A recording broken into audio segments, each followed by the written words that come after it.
প্রায় ১.৫ কোটি পাওনা টাকার দাবিতে কুষ্টিয়ার দৌলতপুর আওয়ামী লীগের সাংগঠনিক সম্পাদক ও দৌলতপুর কলেজের অধ্যক্ষ মোহাম্মদ সাদিকুজ্জামান খান সুমনের বিরুদ্ধে ইটভাটার মালিকরা সংবাদ সম্মেলন করেছে।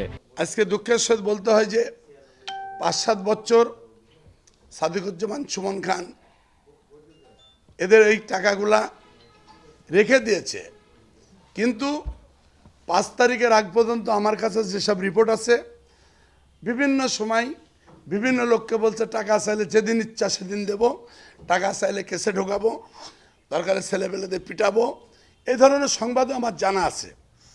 ৫ তারিখের পরে হয়তো যারা পাওনাদার, একটা মানুষ টাকা চাইতে পারে, তার তথ্য আমি শুনলাম তার ম্যানেজার বা অন্যান্যর কাছে, যে টাকা জন্য তাগিদ করতে গেছে, তার বাপ চাচার কাছে গেছে, আত্মীয় স্বজনের কাছে গেছে, প্রতিষ্ঠান তার কন্টিনিউ চলতেছে, হয়তো তাদেরকে বলছে যে ভাই আমরা টাকাটা যাতে পাই, তাগিদ দেওয়ার জন্য আপনারা একটা প্রতিষ্ঠান চালাচ্ছেন, একটা টাইম নিয়ে সরে যান, তাহলে হয়তো বা সে সতর্ক হয়তো আমাদের পাওনার টাকাটা দিয়ে দেবে।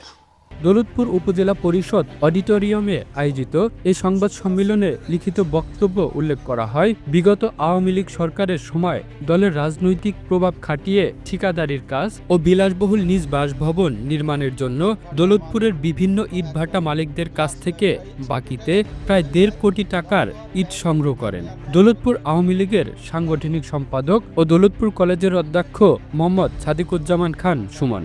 এদের মধ্যে কয়েকজন ইটভাটার মালিককে চেক প্রদান করলে ব্যাংকে তা ডিসঅনার হয়। সরকার পতন হওয়ার পর দৌলতপুর আওয়ামী লীগের সাংগঠনিক সম্পাদক সুমন গা ঢাকা দেয়। টাকা না পেয়ে অবশেষে ইটভাটার মালিকেরা গত রবিবার সুমনের বাড়িতে অবস্থান নেয় এবং দৌলতপুর কলেজের ম্যানেজিং কমিটির কাছে ও দৌলতপুর থানায় অভিযোগ দায়ের করে। এতেও কোনো কাজ না হলে আজ তারা সংবাদ সম্মেলনে অবিলম্বে টাকা পরিশোধের উদ্যোগ না নিলে বৃহত্তর আন্দোলনের আলটিমেটাম দেওয়া হয় ও সংবাদ সম্মেলন করা হয়। একজন ইটভাটা মালিক এবং একজন গ্লাস ব্যবসায়ী ৫ কোটি টাকায় বিক্রি হয়ে যায়, তখন ওর ব্যাংক ঋণ থাকে আর মাত্র।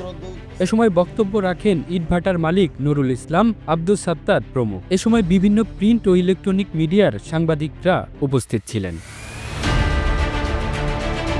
The news Bangladesh, national desk.